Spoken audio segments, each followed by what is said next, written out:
Acuplus Interior and Electronics. Pattambi നഗരസഭ വികസന സദസ്സ് ചെയർപേഴ്സൺ ഒ ലക്ഷ്മിക്കുട്ടി ഉദ്ഘാടനം ചെയ്തു. Vice chairman TP. ഷാജി അധ്യക്ഷനായി.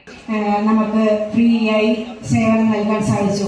അപ്പം മികച്ച സേവനങ്ങളാണ് ആതുര സേവന രംഗത്ത് നമുക്ക് നടപ്പാക്കാൻ സാധിച്ചിട്ടുള്ളത്. അത് ഈ ഭരണസമിതിയുടെ നേട്ടം തന്നെയാണ് എന്ന് തന്നെയാണ് ഞങ്ങളുടെ വിശ്വാസം. അതോടൊപ്പം തന്നെ വൈസ് ചെയർമാൻ സൂചിപ്പിച്ച പോലെ നമുക്ക് തടയണ വന്നതോടുകൂടി നമുക്ക് പരിസര പ്രദേശങ്ങളിലെ കിണറുകളിലെല്ലാം ഇഷ്ടംപോലെ വെള്ളമായി. ഈ കഴിഞ്ഞ വേനലിൽ നമുക്ക് ആ പ്രദേശങ്ങളിലെ കിണറുകളൊന്നും പറ്റാണ്ട് നമുക്ക് കുടിവെള്ള പ്രശ്നം ഒരു പരിധിവരെ പരിഹരിക്കാൻ സാധിച്ചിട്ടുണ്ട്. മോട്ടോറുകളുടെ തകരാറുകൾ ഒഴിച്ചാൽ മറ്റു യാതൊരുവിധ കുടിവെള്ള പ്രശ്നങ്ങൾ നമുക്ക് ഇപ്രാവശ്യം ഉണ്ടായിട്ടില്ല.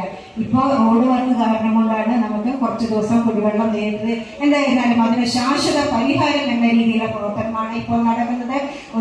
നമുക്ക് 10 ലക്ഷം ലിറ്ററിന്റെ ടാങ്കിന്റെ പണി പൂർത്തിയാവുന്നതോടുകൂടി അതെല്ലാം തുടക്കം കുറിക്കാൻ സാധിച്ചു എന്നതിന് വളരെയധികം സന്തോഷമുണ്ട്. കുടിവെള്ള സ്റ്റാൻഡിംഗ് കമ്മിറ്റി അംഗങ്ങളായ N Rajan, P Vijayakumar, P K Kavitha, E Anandavalli, V Manikandan, superintendent D Biju തുടങ്ങിയവർ പങ്കെടുത്തു.